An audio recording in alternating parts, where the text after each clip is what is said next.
You are about to hear what I am calling the recovered vision. And this is a transmission that came from the missing pages of the Gospel of Mary Magdalene. These are not the literal fragments that have been found by archaeologists on this planet, but these are the words that rose for me as I was reading the pages of her Gospel that are released. These words came through the Rose lineage in her very voice, in the silence between those pages, that big gap. And they came so quickly, it made me wonder, what if the parts that they didn't let us read were the parts that set us free? It seems very significant. What if Mary remembered not just Yeshua's words, but he gave her a transmission of what the soul sees after death, what the body releases, and even the demands of the gates of return. The resurrection was his code. It's not a metaphor. He gave her direct instructions. The Magdalene Gospel didn't end where they said it did. That's actually where it began. So we will begin at page 7, beginning of the ascent of the soul. And she said, when the body loosens and the soul rises, it first comes to the root of longing. There, at the root of longing, the soul is asked, what do you love more than earth? And the soul must answer with no fear, no forgetting.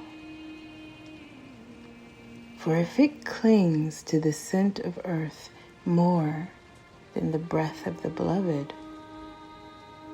it is returned to the wheel. But if it speaks the truth of its longing, then the gate of longing opens. And the disciples said, Teacher, what is the truth of longing?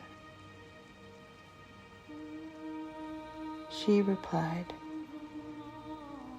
it is the memory of your beginning. It is the taste of the river before the stone fell into it.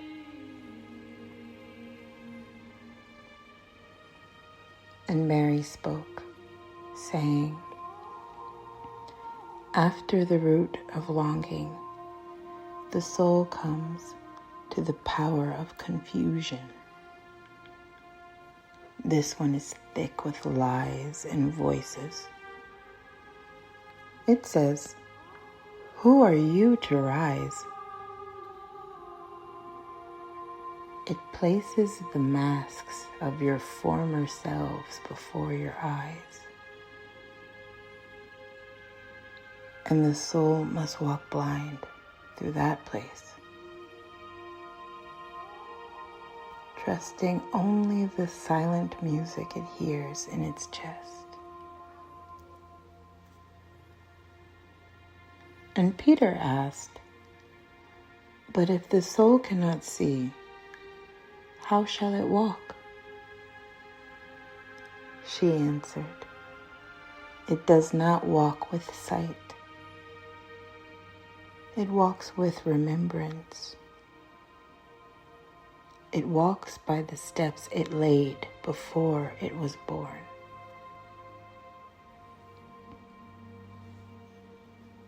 And she said, when the soul survives confusion,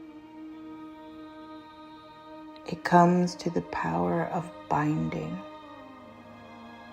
This one wraps the soul in images of duty, images of shame and debt. It says, you owe the world your suffering.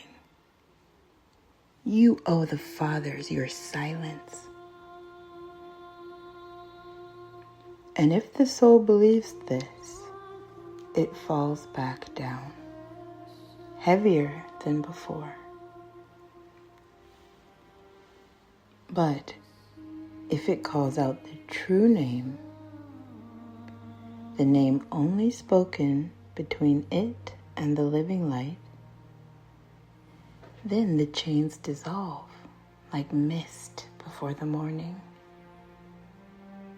And the soul laughs for the first time in many lives.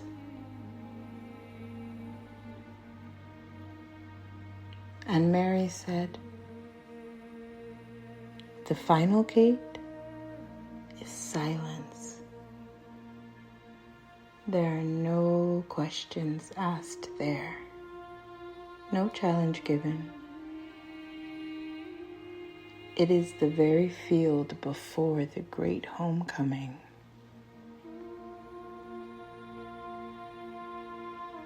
There the soul must become as it was before speaking, before thinking, before sorrow. And if it can rest in that great silence,